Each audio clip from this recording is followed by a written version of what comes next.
Hi guys, welcome to my YouTube channel. My name is Yosi and today I'm going to be talking about how to juggle multiple businesses and side hustles. Now, if you've watched my previous video about meeting me, then you'll see that I have about 4 businesses and about 3 pet projects. So I at least know a thing or two about how to juggle multiple businesses and be successful at it, and how to make great revenue in the process. So let's get into it. I have my notes here, so if you see me looking down, I just want to make sure that I do not forget anything so that you get the best and the maximum for this. And also, please, if you're hearing a little sound from outside, they're doing some construction work and I cannot do anything but to do this video, so bear with me, but I'll try to speak above the noise. All right, let's jump into it. The first thing you need to know is that it is great to have multiple businesses because you need to have that lifestyle. You need to be able to live up to what you want, and for you to be able to do that, one income might not necessarily be sufficient, especially if you're working for someone. Like, how much can you really earn? So doing a business is great. I remember that I talked about purposes. Now you can find different things that you're interested in and then decide to make an income from there. So that's how people just end up having multiple businesses, and it's a great way to increase your revenue and enjoy it. So hold on to that and be very grateful that you are able to have multiple businesses. Now let's get into the tips and the tricks on how to juggle them. First thing that I want you to know is that do not burn yourself out. I have to say this because I know that a lot of people who have multiple businesses are burning themselves out because they're trying to do every single thing and they want to do all the work and make sure that they make the most money. So they want to, ace it, and so they are working from the moment they wake up to the moment their eyes begin to close and they have to no choice but to sleep. Don't do that. When I first started my businesses, I used to do this, and I used to break down as a result of that, because I would work myself so much to the point where I will fall ill, and then I'll have like 2 days or 3 days or even weeks where I cannot work because I'm in the hospital. And my mom is always saying, Toyosi, don't kill yourself. Toyosi, don't kill yourself for me. I not ask you for money. Please don't kill yourself. So I had to learn the hard way anyway that I cannot burn myself out. I have to have time for work and I have to have time for rest. When you're working in a structured employment, you have working hours. Even if they give you extra hours in Nigeria especially, you still know that at least I'm coming home and I'm coming to sleep. You're not going to kill yourself. But when you're working for yourself, you tend to want to work from the moment you wake up till the moment you sleep, because you have so many things that you want to achieve. And if you're having multiple businesses, the tendency that by the time you're done with one, you feel that you are not giving the other business a lot of your attention, and you jump to that, and then you keep on jumping to all your businesses or side hustles, and then you don't have time. And if you have a paid employment and a side hustle, the same thing goes. After work, you now decide that I want to work on this, and before you know it, you're working till 12 midnight, and then you have to wake up in the morning for your work again. So do not burn yourself out. So how do you then juggle these things and work about in all of these businesses that you have without burning yourself out? That gives me to the next point, which is to set working time. Set a time for work and set a time for rest. Don't pull them all together and just say whenever rest comes, it comes. Or don't say things like it's when I'm dead that I will rest, it's the living that will work. Don't say things like that. Rest. So you can decide that, okay, I'm going to wake up around 5 o'clock or whatever time you wake up. If you're an early bird, 5 o'clock. If you're a late owl that usually works at 9, then you can say I want to wake up around 7, 8, 9, whatever time you want to wake up, and decide that I'm going to work from this hour to this hour, and in this period I'm going to be working on this business, and in this period I'm going to be working for this business. If you have a 9 to 5 and a side hustle, you can, of course, your working hours for your 9 to 5. Then after your 5 o'clock, you can decide that, okay, I'm going to rest for 1 hour after work or 2 hours after work, and then I'm going to work for another 3-4 hours after that, and then I'm going to call it a day. I am not going to work over the night until 2 a.m. You understand what I'm saying? Or you can decide that I want to sleep off immediately I come back for work, and sleep off for like 4 hours, and I'm going to wake up in the night and then work again and then sleep a bit before I go to work. Whatever works for you, but you must time it. Time it. Don't say I'll know when I'll do it, because you will not know. Before you look at your clock, it's already midnight and you have not finished what you want to do. So time it and allocate the specific durations for each business and each side hustle. The same thing. Then the next point is target revenue. Now you know what you need to live and function in your life, your rent, your food, your all the things that you need to buy for yourself, and you also know what you need to put in the company. Now you know where your company is at the moment, or you know where your different businesses are at the moment. Don't just transition all the money that is in your side hustle or in your businesses and put it into your living expenses and begin to eat everything. Don't eat all your money. Don't do that. Know your revenue. Decide, okay, I have a target that I want to make this amount in this business so I can be able to sustain my life and also put XYZ amount into my business. That should be your target goal, and make sure that it is smart and measurable. The reason why I said this is because sometimes you can just set vague targets and it doesn't make any sense. You know that you did not have any clients in this particular business last month, and now you are saying that next month I'm going to have 10 clients. How now? How? Don't jump. I want to say don't bear. Don't jump. Just take it easy and use clear projections based on the last month or previous month, and your goals should be monthly. Don't go and set 10 years or 1 or 6 months. Just set short goals, like little goals, and say, okay, this month I want to have 1 client for each of the businesses that I render, or I want to have 10 clients. If you've had like maybe 8 the last time, you want to increase it to 10, or you want to even to 12. It makes okay sense depending on your clientele, right? Just increase it a bit and have that target and say, this is what I want to get, because I need this revenue to at least be able to cater for myself and be able to and be able to go back into the business. And this is especially when you're just starting your business out, when your business is not making that great of a revenue that you can say, I want to pay myself a salary. Because I hear that thing a lot. Pay yourself a salary for where? Pay yourself with salary when the money is not even enough to take care of your needs. As in, are you going to die before the business makes it? So you will eat inside that money. But make sure that at least you have a target for what you need to at least survive, and also put back into sustaining your business, that it can still even function.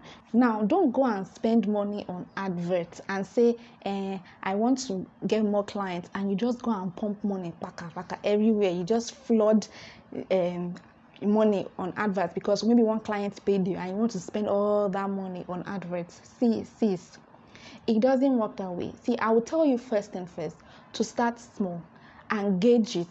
When you post, I used to spend as ridiculous as maybe 1,990 naira, yes, on adverts for maybe a particular post, and I'll see how that post did. And if the post did well, then I can add fire to it. That means I've made more than that money based on that service, right? And I've made like a lot of that money over it. So I still have 190 and even more than that to put back into adverts, and I still have extra outside for my company's account. Then I can put money into that business. I'm not just going to carry 10,000 naira and just bam, put it inside one advert and just pump it, because you don't even know if it's going to work. So start with the little adverts first, see if it works, and then move on from there. Then when you see that it works, then you can begin to optimize. And then for influencers, honestly, I would say as a small business, if you don't have the money, please stay clear of influencers for now, because sometimes, most of their adverts don't lead into direct sales like that, except if maybe it's clothing brand or all those kind of brand where people would buy, like it's a purchase kind of thing. But if it's not that, honestly, it doesn't usually move into money. It takes you doing it over time, and sometimes the money can be quite a bit of a work. Like, you can imagine someone saying that you should pay 60k for advert, or 100 and something, or 500 and something k, or 1 million naira for adverts, and you are not sure that the person will yield results, and in fact it might not yield anything. Is that something that you can spare? So most of the bigger brands can go for them, because they are looking at keeping awareness and keeping people aware of their products and getting sales over time. But you need direct sales. So if it's direct sales you're looking for as opposed to just mere awareness, then wait, is it really something that I need? If it's just awareness, at that point I'll tell you, please, you can get awareness from Instagram ads instead of going to go and pay influencers. Honestly, it doesn't really work that way. So don't spend your money all on adverts. You will cry. Then the next one is, if you have not found out that it's a particular service that you render, like one of your businesses, when you put adverts on that business, you get a lot of clients and you make a lot of revenue from there. And that is where you can focus your advertisement on. Not that you will neglect the other businesses, but you focus your advert on that businesses, and then you can use that business if it is somewhat related, or in a way you want to use that platform to boost your other platform. You can, put one of your businesses on the story or on the reel of your business that is thriving, or you can even do an advert on that business as a way of promoting the other business if they can relate and it's close to one another. Don't see that, okay, because this one is not getting a lot of clients, let me pump money there. It doesn't work that way. Pump money first on the one that is giving you correct clients, right? And when you are sustainable and you are okay, you know that, okay, I have enough revenue, let me now begin to put a bit more into the one that is not really thriving so well, so that you manage your funds and you don't waste everything up. And then the next point is, do not, and I repeat, do not do free services for family and friends. Yes, I said so. Mommy and daddy, you are hearing me, and my sisters, you are hearing me. My sisters will not, in fact, my family members will not ask me to do free services, because they know. You cannot tell your friend that, okay, please, I want you're a graphic designer, please help me do these graphics, and you don't want to pay. You're a wicked friend. You know that person is using that business to eat. If the person come and meet you and say, Auntie Jo, I need money to eat, you look at her like, see this one, she's asking for money. But you don't want to patronize her business, or you want to do it for free. Do not do anybody's business for free, whether it is your sister or your brother or your mother. They should pay you, even if it's a discounted rate, right? Like, even if it's properly discounted, not at a loss, they should pay you, because that is value. That means, that even shows that they respect what you're doing and they see it as a job, right? And they don't just see it as you're just playing, or they don't see it like they don't value you. If your family member doesn't value you, I'm sorry, move on. Let other people pay for your services. And when they see that you're getting clients and you're doing well, then they will see, okay, let me patronize you because your service is that good, and they know you, and you can and they can get better discounts from you. So don't do it for free because they are your friends, because you cannot go and beg them for money tomorrow. That won't be cool. So, and I'm saying it to you friends, don't ask me, don't even call me and say, sis, please, give me this business, and it should be you are my paddy, do it for me for free. I will still new. Don't ask me and don't come to my DM. Now that brings me to the next point, which is, don't go and hire the world. Okay, so now you're making small money and you feel like you have enough revenue to hire a staff, and then you go and hire a staff. My dear, you will carry your profit like this and you will throw it inside the gutter because you went to go and hire staff. And once you are already broke, that staff will leave you. I had a friend that was telling me, see, go and hire a PA. You are doing a lot of work. You are doing so much. Go and hire. And I was doing some work with this person. So the person was assuring me of some jobs. And I was like, okay, all right. I was actually even thinking about it. Okay, let me hire, because since I'm getting that surety of jobs from this person, like, I can at least hire a helping hand. It did not take 1 month before this Oga started to now pulled out of the thing that he was giving me surety of. I was like, if I had hired based on that, and I told this guy, because he was a friend, I was like, see, I don't want to hire somebody now and come and tell the sister sorry tomorrow that I cannot provide that salary after she has left maybe another juicy job. I don't want to do that to someone's child. So, but he was giving me surety that just do it, that don't worry, you even be better for it. Only for him to pull out like after a month. I was not like, thank God I didn't even follow this guy's advice, because if I had done that, I'll be saying sub story tomorrow. And the truth of the matter is that you can be doing well, your business can be doing well, but there are months that are not really good. Like everybody knows in a startup, or if you don't know, I'm telling you now, if you are doing a startup or you're just starting your business, there are periods where it's juicy, it's like it's really great, and there are periods when it's dry, like it's really really dry. I remember working for a startup, that's before I started doing my business, and I remember that we were enjoying revenue for like January till about September, but come September to December, based on the service we were rendering, zero, like zilch clients were coming in, and it affected revenue. And he had hired like a lot of people, like 20 people. Guess what? Because I was general manager at that time, and I was begging him. I said, please stop hiring these people, stop hiring a lot of people, let us work with the hands that we have. We don't need to hire extra hands. But he was coming from the abroad mentality, and he was saying that I don't want to overwork, I don't want to overwork anybody. And it's good though, but Nigerians, if you don't give them work, they are happy, and they won't even use their common mind to say, okay, let me even do extra. They will just chill in the place. And I was begging him, say, please, as a general manager, I'm telling you, please do not hire more people. We can work with the ones we have. We can at least stretch ourselves a bit more. He said no. Small startup company that was just about a year old, he hired 20 people inside the company. That's how September to December we could barely have enough client. Like we had like maybe one client, and it was just dry and it was just stretched and everything. Come January, he now said he has to fire everybody except for 3 people left out of 20. And guess who had to do the firing? Me. I was so pissed.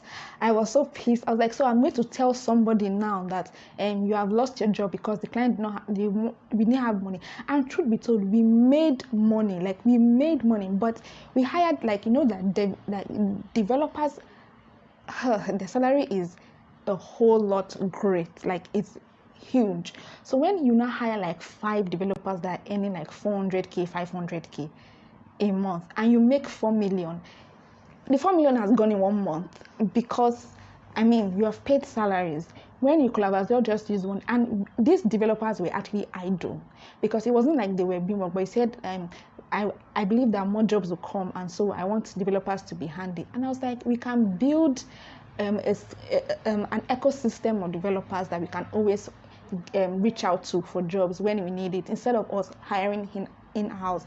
He said no. So that's how the business started to, we lost all our staff, like almost really like 3 people that we left, including myself. We had 3 staff minus the CEO, and so making 4. I was pained because I warned him. So I'll tell you the same thing. Don't go and hire the world, work. And that brings me to the next point, which is learn several skills. Don't say, well, I studied mass communication in school, I cannot do graphics, I cannot do social media management, I cannot do this thing, I cannot do that thing, and so you want to go and hire hands. See, I have learned to do virtually everything. Like now, I've been running my business solely for years now, and I have been enjoying it that way. Now I have an ecosystem of people with different skills that I can always reach out to and say, okay, I need assistance with this, and I can poach that skill for a certain period of time for a particular client. I already have people that I can reach out to help me with certain expertise along the line, but I'm not going to hire them in-house, because I cannot pay your salary every month. Did you get the gist? Do you get what I'm saying? Don't do that. So I'm able to do that, and I'm okay with it, and it works well for me. I'm not going to keep you in-house and then suffer myself. I'm not going to do that, and I'm going to learn all the skills. So when it comes to the graphics, right, I do graphics, like all of my brands, every single one. I do the graphics. The animations you see on my page, I'm the one that did it. The content, I'm the one that wrote it. The content calendar, I'm the one that created it.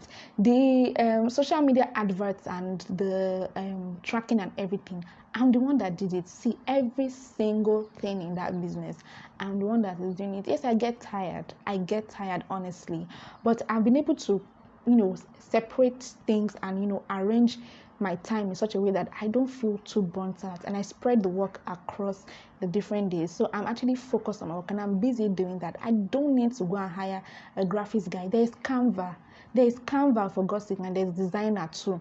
I can always do my graphics with that. I can always edit my videos with InShot. I don't use past InShot to do my videos, and it is okay, and I make sure that the quality is good. And that brings me to the next thing. You are your brand, and you're not now determine how people will perceive your brand.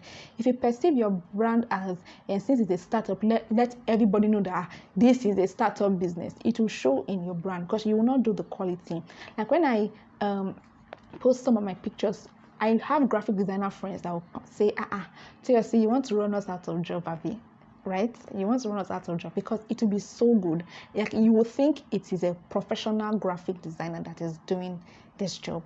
Meanwhile, I just use Canva and I use my own design. I started to learn and improve over time. My videos, I started to get little devices that I think will make the video quality better.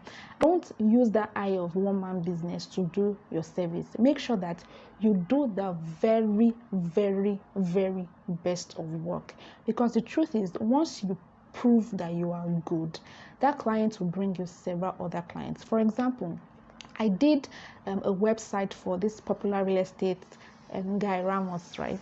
Sorry, I called your name, but yeah, I did this. So I did a website for him, very beautiful. That's the best, honestly, I'm not even hyping myself. That's the best real estate website in the whole of Nigeria. I'm not joking. That website is dope.